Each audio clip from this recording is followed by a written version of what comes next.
Today we profile Ernie Banks, Mr. Cub, Mr. Sunshine. Ernie Banks was my childhood hero. He was born in 1931, grew up in Dallas, Texas, the second of 12 children. In 1950, he began playing professional baseball with the Kansas City Monarchs in the Negro Leagues. Signed by the Chicago Cubs, he made his major league debut on September 17th, 1953, thereby becoming the Cubs' first black player. Soon thereafter, the Cubs brought up a second baseman, Gene Baker, thereby forming the first African-American double play combination in Major League Baseball history.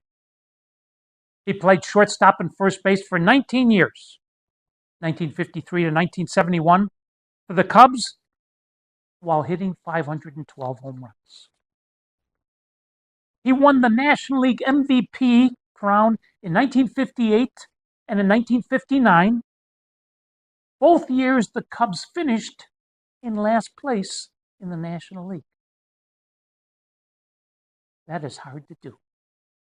In 1977, he was inducted into the National Baseball Hall of Fame.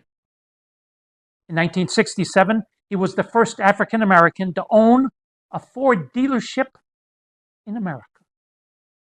In 1999, he was named to the Major League Baseball All-Century team.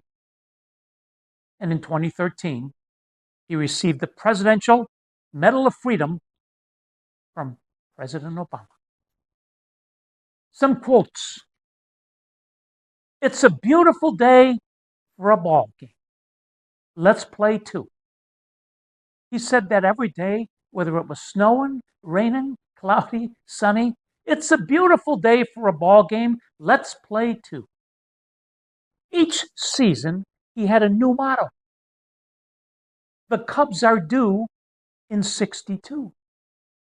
The Cubs are going to shine in 69. The Cubs will be heavenly in 70. You know, we didn't win the World Series. We won in 1906, 7, and 8, the Cubs. We were a dynasty. Then we had a 108-year drought, over a century. But he had that positive attitude every day, every year. You must try to generate happiness within yourself. If you aren't happy in one place, chances are you won't be happy any place.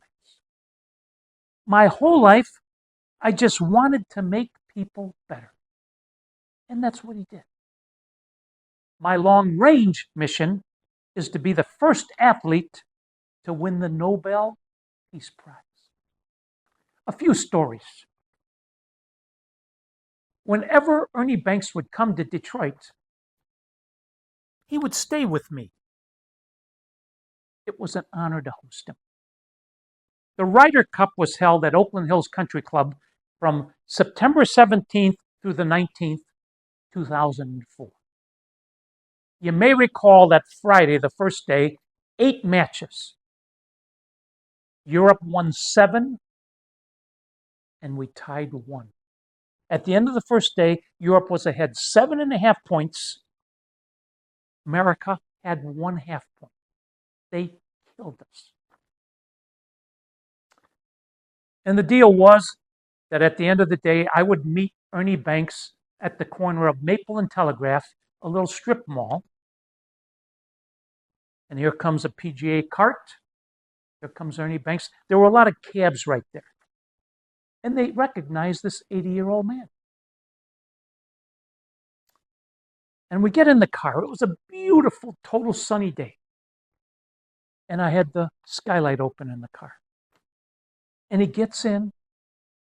And I said, Ernie, we were awful. And he, with his left hand, he takes my hand. And he says, Jack, the sun will come out tomorrow. Bet your bottom dollar that tomorrow the sun will shine. That was his answer. That's how he lived his life. Whenever we would go to dinner, he would just start to talk to strangers. They didn't know who he was. And he talked as if you were the star and he was the nobody. That Friday night of a Ryder Cup week, we went to Salvatore Scalapini's down on Woodward. It was packed. There was a line outside. And I dropped him off. I said, Ernie, I got to go find a spot to park. I'll come by. So a couple minutes later, I found the spot, come back, and here Ernie's talking to a woman about 45 years old.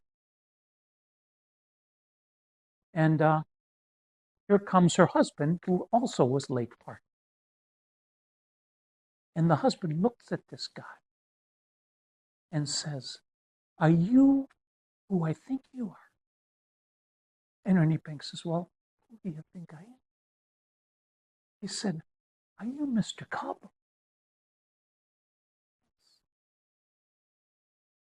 And the guy says to his wife, Sue, do you know who you've been talking to? No, this guy just started talking to me. So this is my boyhood hero. This is Mr. Cobb, Ernie Banks. You've been talking to my hero. So then Ernie and we go sit down. And about an hour later, here comes the guy with his wife, Sue. And he said, excuse me, Mr. Banks. The first game I ever went to was with my dad. We grew up in Kankakee, Illinois. We came up, went to Wrigley Field. It was 1970. And I went home. I had the scorecard that my dad filled out. I found it in the closet. So I just now come back. And Ernie said, well, who did we play that day? Well, we played the Pirates. What was the score? We won 3-2. Ernie said, well, that was June 17th, 1970. Leo DeRocha was mad at me, so he benched me that day. And in the seventh inning, we were losing 2-1. I forget the name of the pitcher, but he gave him the name of the pitcher, and I pinch hit. And there were men on second and third. It was 1-2 count. He threw a curveball. I lined it to left center field. 2 runs scored, and we won the game. The recall of these athletes is unbelievable. Will you take a picture with us and sign this scorecard for me? Of course. He treated you as the star, and he was the nobody. And was always, he was talking to Sue about, tell me about your husband. What's the best thing about your husband? How'd you fall in love with your husband? What'd you do for your, everything is motivating. That's how he was always.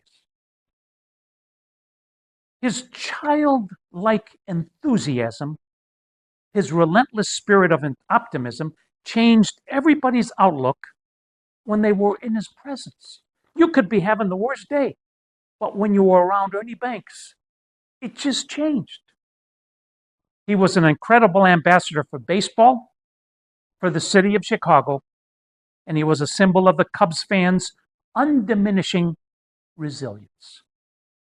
He rejoiced merely in living each day. He wrote me, thanks, Jack. You are the best. Friends of our friends are also our friends, because friendship is the balance of life. Ernie Banks. That, friends, is the story of Mr. Cub, Ernie Banks. Thanks for watching. If you enjoy these messages of inspiration, like, subscribe, and or share them with family and friends. And until we meet again, please remember, with God, anything is possible. It's a beautiful day for a ball game. Let's play too. Baseball.